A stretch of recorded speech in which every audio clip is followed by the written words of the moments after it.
বেশ কিছুদিন ধরে একটা ট্রেন্ডিং ভিডিও চলতেছে, গ্লাসের মধ্যে জল দিয়া তার মধ্যে হলুদের গুঁড়া দিয়া, মানে একটা ম্যাজিক আর কি। তো এটা ট্রেন্ডিং চলতেছে, প্রচুর মানুষে করছে, আমি বাদ দিয়া।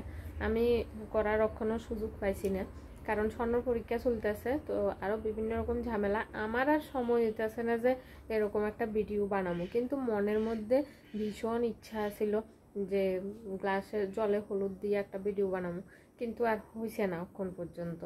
তো ইতিমধ্যে দেখতেছি মানে এরকম জলের মধ্যে হলুদ দিলে নাকি, মানে যারা অ্যাস্ট্রোলজার তারা কইতেছে হলুদ দিলে নাকি মানে প্রেতাত্মারে ডাকে আনা হয়, এরকম একটা মানে তান্ত্রিকরা নাকি এরকম করে, জলে হলুদ মিশাইয়া প্রেতাত্মারে ডাকে।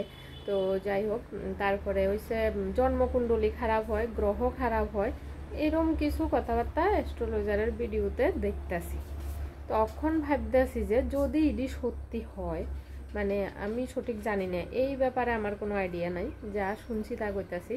যদি এটি সত্যি হয় তাইলে আমি খুব ভাগ্যবতী যে আমি এই ভিডিওটা বানাইছি না, মানে আমি যে সময় পাইছি না বানাইতে এই ভিডিওটা, এটার লাগে আমি মানে থ্যাঙ্কফুল, মানে খুব ভাগ্যবতী আমি যে আমি এই ভিডিওটা বানাইছি না।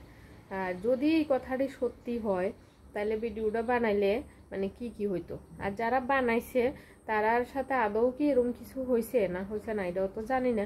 তো যাই হোক, মানে এটা জাস্ট তোমরা জানানোর লাগে আপনার ভিডিওটা বানাইছি, জাস্ট আমি যে দূর জানছি দেখছি এর দূরে আর কি। তো এরকম ভিডিও হয়তো তোমরা সামনে আইছে যে জলের মধ্যে হলুদ দিয়া করলে এটা কিটা হয়, এরকম অনেক ভিডিও আমি দেখতেছি আজকে 2 দিন ধরে।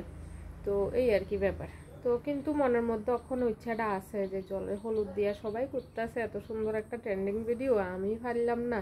তো যাই হোক, অন্য কিছু দিয়া করানোর চেষ্টা করুম, দেখা যাক কি হয়। তো চলো, এখন লাগে টাটা।